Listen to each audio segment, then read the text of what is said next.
আপনাদের নিশ্চয়ই অনেকের মনে আছে, স্বৈরাচার পালিয়ে যাওয়ার কয়েকদিন পরে আমি জেলা থানা সহ বিভিন্ন নেতৃবৃন্দের সাথে ভাগে ভাগে বসেছিলাম। আপনাদের অনেকেই সেদিন সেই মিটিংয়ে উপস্থিত ছিলেন। সেই মিটিংয়ে আমি একটি কথা বলেছিলাম যে স্বৈরাচার তো বিদায় হয়ে গিয়েছে, পালিয়ে গিয়েছে, কিন্তু অদৃশ্য শক্তি কিন্তু ধীরে ধীরে মাথা চাড়া দিয়ে উঠছে।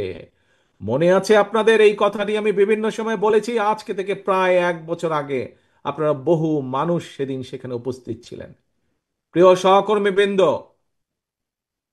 ধানের শীষের প্রতিটি কর্মী, সমর্থক, ভোটার বৃন্দ, আজ আমার 1 বছর আগের কথা কিন্তু ধীরে ধীরে দৃশ্যমান হতে শুরু করেছে।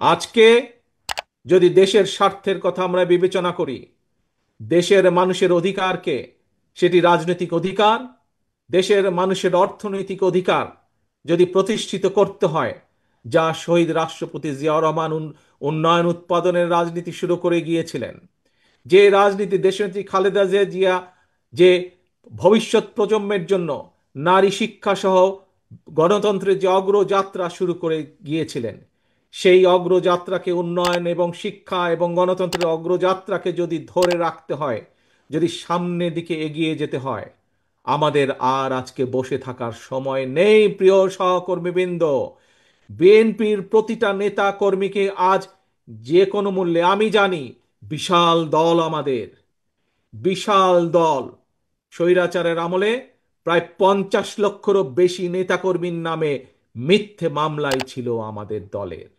এত অনেক, পৃথিবীর অনেক দেশ আছে যেই দেশের টোটাল জনসংখ্যাও এর থেকে কম, এত সংখ্যক নেতাকর্মী আমাদের। থাকতেই পারে বিভিন্ন নেতাকর্মীর বিভিন্ন মতামত, থাকাটাই স্বাভাবিক, কিন্তু দলের যখন একটি সিদ্ধান্ত গৃহীত হয়ে যাবে, আমাদের কাজ হচ্ছে দলের সিদ্ধান্তের পিছে এসে দাঁড়ানো। কারণ আপনারা কি কারো ব্যক্তি কর্মী, নাকি আপনারা ধানের শীষের কর্মী? বলুন তো আমাকে, কার কর্মী আপনারা? আপনারা কার কর্মী, কোনো ব্যক্তির নাকি ধানের শীষ?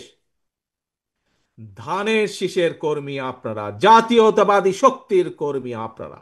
কাজেই জাতীয়তাবাদী শক্তি, ধানের শীষের পক্ষ থেকে যখন একটি সিদ্ধান্ত হয়ে যাবে, প্রিয় সহকর্মীবৃন্দ, আমাদের প্রত্যেকটি মানুষের দায়িত্ব হচ্ছে, যারা আমরা দেশনেত্রী খালেদা জিয়া, যারা আমরা শহীদ রাষ্ট্রপতি জিয়াউর রহমানের রাজনৈতিক আদর্শে বিশ্বাস করি, আমাদের প্রত্যেকের দায়িত্ব হবে সেই সিদ্ধান্তকে যে কোনো মূল্যে বাস্তবায়ন করা।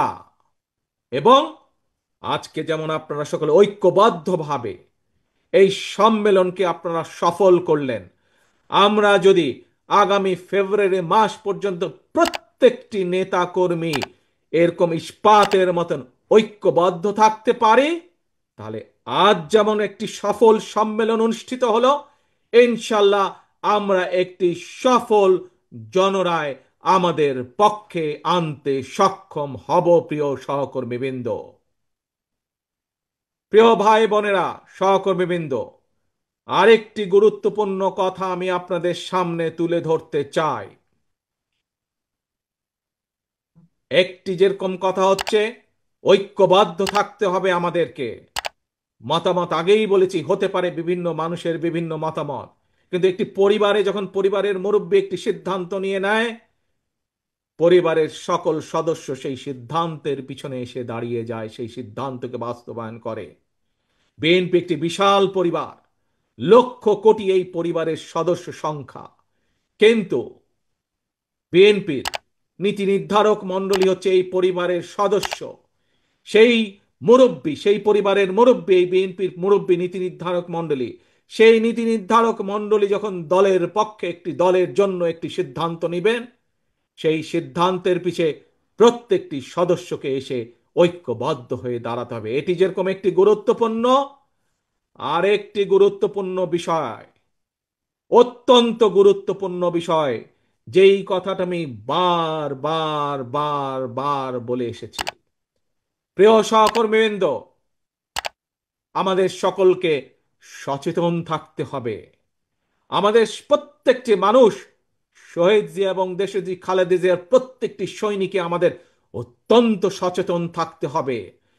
কেউ যেন আমাদের নাম ব্যবহার করে, এই দলের নাম ব্যবহার করে, বিএনপির নাম ব্যবহার করে তাদের ব্যক্তি স্বার্থ হাসিল করতে না পারে।